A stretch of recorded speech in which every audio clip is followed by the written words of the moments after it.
Now we want to go back to the courthouse where the verdict was just read a short time ago. As you can imagine, those minutes right after a verdict are always very hectic. Brad Broders asking questions of Lorenzen's mother. You saw that live here just a short time ago. He's had a chance to collect his thoughts now. I want to go back to the courthouse and ask you, Brad, your observations about the verdict. We commented that it didn't take the jury very long to reach its decision today.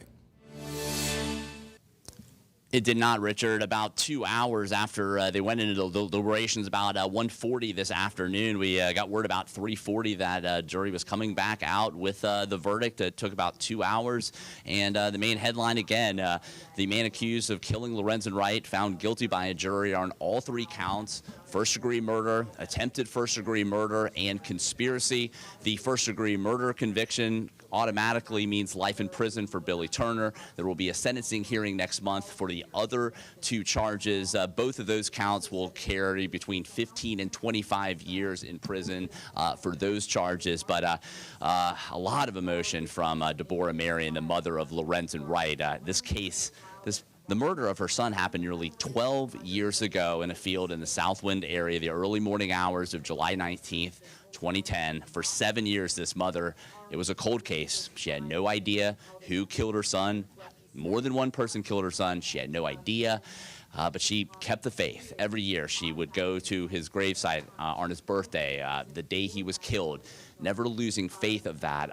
I saw her leaving the courtroom kind of on the side hallway after the verdict was read, saying, just thanking the Lord for this verdict, just so relieved. We just you saw on our air just a couple of minutes ago her thoughts, Richard, just of this feeling of, wow, nearly 12 years ago, 12 years after this, it happened. And Richard, a couple other things we learned in this case. 2 guns were found, and according to the prosecutor, Paul Hagerman, that second gun Cheryl Wright has and knows where it is after testimony revealed, according to a co-conspirator, Jimmy Martin, that both Cheryl Wright and Billy Turner fired multiple shots at Lorenzen Wright after midnight, July 19th, 2010.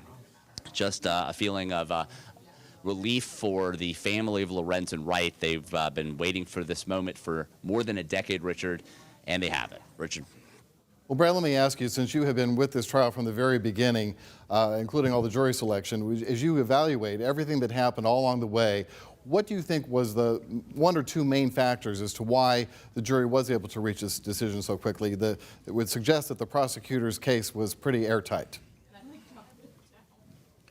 And the prosecutors told me just a little while ago that they really believe the testimony from Jimmy Martin after signing an immunity agreement in 2012, saying that he knew things about the case, and he admitted that he cleaned up the crime scene. He also admitted that he went with Billy Turner to toss one of those murder weapons into a Walnut, Mississippi lake.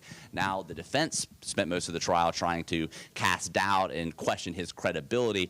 The prosecutor this morning reminded the jury, though, that this immunity agreement in 2012 was based on him telling the truth and nothing but the truth. If it came out in this statement that he lied, that could be held against him. And he was saying earlier today, Jimmy Martin had a lot on the line for him to make these statements to investigators in 2012.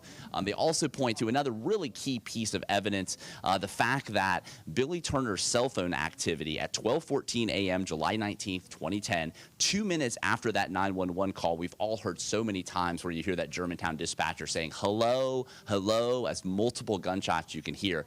2 minutes after that, the cell phone carrier, the tower on Billy Turner's cell phone, that coverage area matched the coverage area of Lorenzen Wright's phone. Different cell networks, so different towers, but the coverage overlapped. And I think that was another key piece, putting him at the scene as best they could without modern cell phone technology of exact GPS. It definitely gave reason for them to believe that a little after midnight they were in that same vicinity in the Southwind area of Memphis. So I really believe those were 2 key pieces of evidence. I really believe that the discussions and testimony of the botched murder attempt in June 2010, where it came out in testimony that Billy Turner and this co-conspirator Jimmy Martin went into Lorenzen Wright's condo, tried to kill him, found another man that wasn't Lorenzen Wright lying there on the couch. They left the scene, and they really planted the calls, and just the call volume the hours before and the weeks leading up to this between Jimmy Martin and Shara and Billy. We also learned a little bit about the motive and why Sheriff Wright would enlist Billy Turner to commit this crime based on the fact that the prosecution says they were romantically involved and they felt potentially a connection to do this on behalf of Sheriff Richard. Well, we know District Attorney Amy Wyrick is having a news conference right now. We'll let you get to that. You'd think it was an election year or something, but she is before the cameras now talking about this verdict, and we'll let you get to that, and we'll hear what she has to say coming up on the news at 6. Thank you so much, Brad Broders, for your coverage throughout this trial.